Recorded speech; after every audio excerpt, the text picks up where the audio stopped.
अस्सलाम वालेकुम viewers, justice and vision first digital law firm की तरफ से मैं हूं सईद जफर एडवोकेट। हम बात कर रहे थे व्यूअर्स जो मुआहदा किराएदारी है उसके मुतल्लिक। आज हम बात करेंगे कि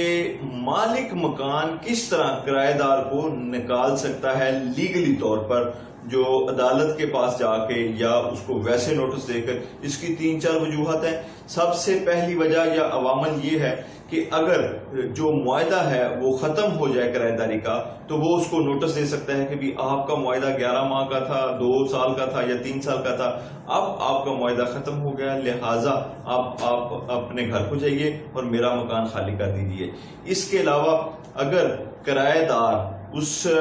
माह का किराया बाकायदगी से अदा ना करे, डिफाल्टर हो जाए और किराया 1 माह का, 2 माह का या 3 माह का वो ना दे सके लीगली तौर पर और उसमें बराजमान हो उसके मकान में, तो मालिक मकान उसको नोटिस दे देगा कि आप फौरी तौर पर मेरा मकान, मेरी दुकान, मेरा प्लाजा इसको फौरी तौर पर खाली कर दे। अगर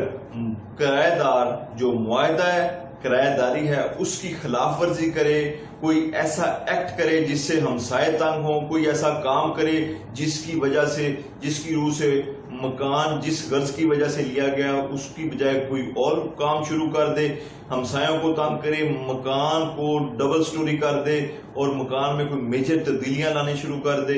या कोई ऐसी गैर इखलाकी हरकत शुरू कर दे जिससे हमसाए या दूसरे लोग तंग होना शुरू हो जाएं, तो उसके अलावा भी मालिक मकान उसको नोटिस दे सकता है। और सबसे बड़ी बात यह है कि अगर किराएदार किसी और शख्स को मालिक मकान की इजाजत के बगैर किराए पे दे दे, तब भी मालिक मकान उस किराएदार को नोटिस देकर खाली करवा सकता है। अगर आपको हमारी वीडियो पसंद आए तो आप इसको लाजमी तौर पर कमेंट्स कीजिएगा, कोई क्वेरी हो हमसे पूछिएगा, कोई सवाल है इसको वीडियो को लाइक कीजिएगा और लाजमी तौर पर आपने रिव्यूज देने हैं। बहुत शुक्रिया, थैंक यू, अल्लाह हाफिज।